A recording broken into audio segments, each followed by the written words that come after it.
Good evening, everyone. This is Luther P40. You might be able to tell I'm starting to build some accessories and additional parts for my system. This one right here is going to be my upside down cell. When I get done building it, the only thing that's going to be at the top is the outlet port for the gas. All my connections, the cell is going to be supported from the bottom. Completely from the bottom. It's going to have there's my return line for my recycling function, but the entire cell is going to be upside down, and it's going to be what am I trying to say? It's going to work like a dry cell. In other words, there's no intentional air pocket going to be allowed to be in the top of this. This will be pumping the solution and the gas into a reservoir, which is going to be this thing. So my reservoir slash first stage or last stage bubbler. It's going to be for the reservoir for first stage bubbler. It's going to be the first top off. These caps right here are going to serve double purpose. They're going to be my blowout caps if I need them. It's going to be a blowout cap here. My gas is going to be coming out right about in here. This will be a place where the gas goes out to the engine. My return or my gas inlet coming in is going to be on the side, probably right about in here.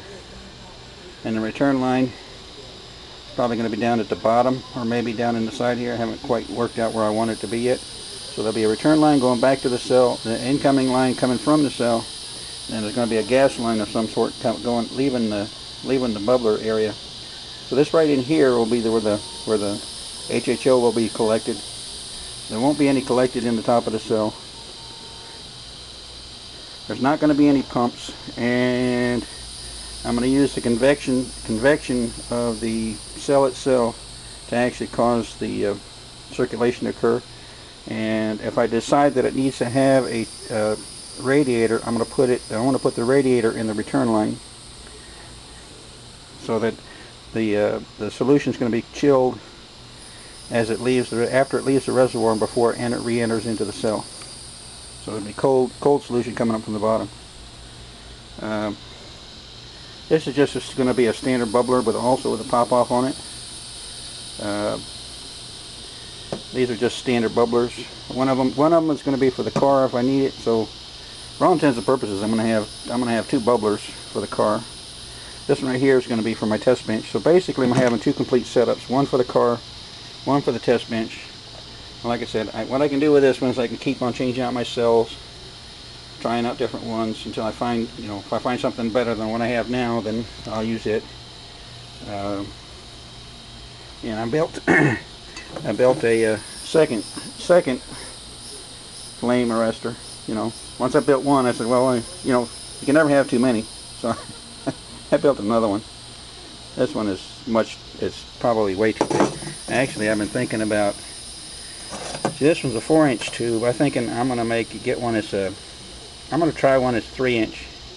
I'm gonna try to get these kind of fittings for it and get a 3-inch tube, either stainless steel or brass, one of the two. And then I'm just going to test that, see if, maybe this is overkill. That's what I'm getting at. I mean, the advantage of this is you got such a length that as the gas burns back in here, as the gas is coming this way, pushing it out, trying to cool it off, this is taking the heat away from it, preventing the fire from continuing. I don't know. We'll see how that works.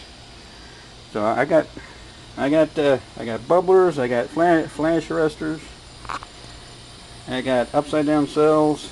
This one is in fact working like an upside down cell, except for the only reason why I don't call it upside down is because the cap is on the top and the connections are on the top.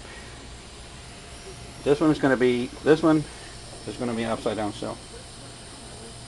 Everything's going to attach from the bottom side, and it's going to have a rubber cap on the bottom. So if I ever need to tear it apart, I can get to it and take it out and turn it upside down. I have access to everything. There's a reason for doing it like that. But I'll save that argument when when I get to show this video to the guys at HHO Huntsville. Of course, they'll want to see a working copy, so I'm not going to show them this one. I'll wait until I actually have it built. Anyways, that's I think that's it for now. I don't think I got anything new. Yeah, this is Luther P40 signing off. Thank you very much for taking the time to watch my videos. Take care.